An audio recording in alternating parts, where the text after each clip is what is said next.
No. Moving on right now, Congressman John Conyers could be on the verge of starting a write-in campaign. We are still waiting to hear from the county clerk's office to see if he has enough valid signatures to be on the ballot. In question are two circulators who may not have been registered voters when they collected signatures. A lawsuit was filed this week challenging the requirement of circulators to be registered voters. So we have a couple of things going on here, but we also have the monumental task, what it could be if John Conyers has to do some kind of write-in campaign. Well, write-in campaign.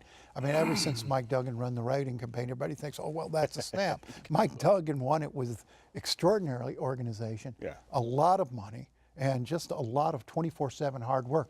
I don't think, John Conyers is not capable of doing that himself. No. He doesn't have that kind of organization nor that kind of money. So is the UAW and others going to do that for him? Do they have the resources? And then, you can't gloss over the fact that John Conyers is not always mentally capable of doing this sort of thing. He's intermittently lucid. He probably should retire anyway. This should probably be a chance for him to go out gracefully, but this is not Mike Duggan. Well, I'm going to first off ask you about the whole name recognition thing. If you've been in Congress for 26 terms, about 50 years, and you do not have name recognition to win a write-in campaign, I don't understand how that. I don't understand how that's not possible. That people would say, "Oh, John Conyers," and not write it in. It's not about name recognition. It's about getting people to remember when they walk in the door to write it, because his name's not going to be anywhere on that ballot. When they walk in that booth. There's a lot of teaching that has to go on. It's a different kind of campaign. I spent a lot of time talking with the Duggan folks about how you campaign for a write-in versus how you campaign on the ballot. It's apples and oranges, and you've got to have an organization that understands that difference and understands how to connect that difference in voters' minds so that they do remember to do it. I have no confidence at all that the Conyers organization could do that, but I think if he is off the ballot, it's not just a question of whether he has a write-in campaign. I think we'll see several others. But Steve, I think we keep just missing the bigger issue here is this man capable of serving in Congress? And why aren't the people around him stepping up and say, hey, this is an opportunity to do the right thing here. He no longer has a mental capacity to serve.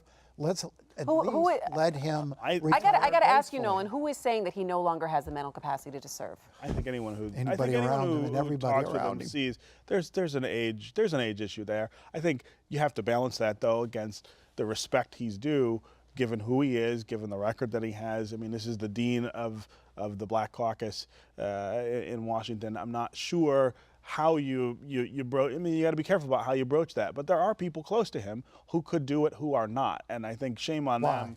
I think everyone is afraid to go there, and this is not the only person we've seen this with. We have a very old delegation in the state, and there are lots of people who are always weighing when's the time to leave.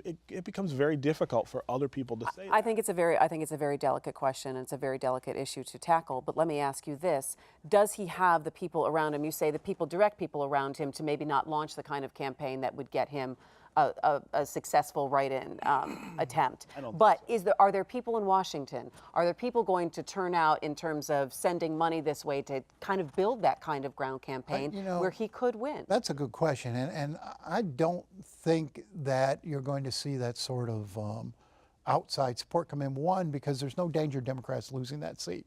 That seat's going to be a Democrat regardless. It's drawn in a way that Republicans could never get it. It's not like, oh my God, if we don't come rushing in here, we're going to have a Republican take that Detroit seat. There's, Horace Sheffield's on the ballot. Everybody doesn't love Horace Sheffield, but he's a Democrat on the ballot. So I don't think you're going to see that rush to save this seat. Okay, and I know that you had talked about two other people could be write-in candidates, more people could be write-in candidates to step forward. We've got about 10 seconds left. I think if Conyers doesn't end up on the ballot, you'll see a number of write-ins emerge. What the question is whether enough money can coalesce behind one of them to end up maybe having a shot. Well,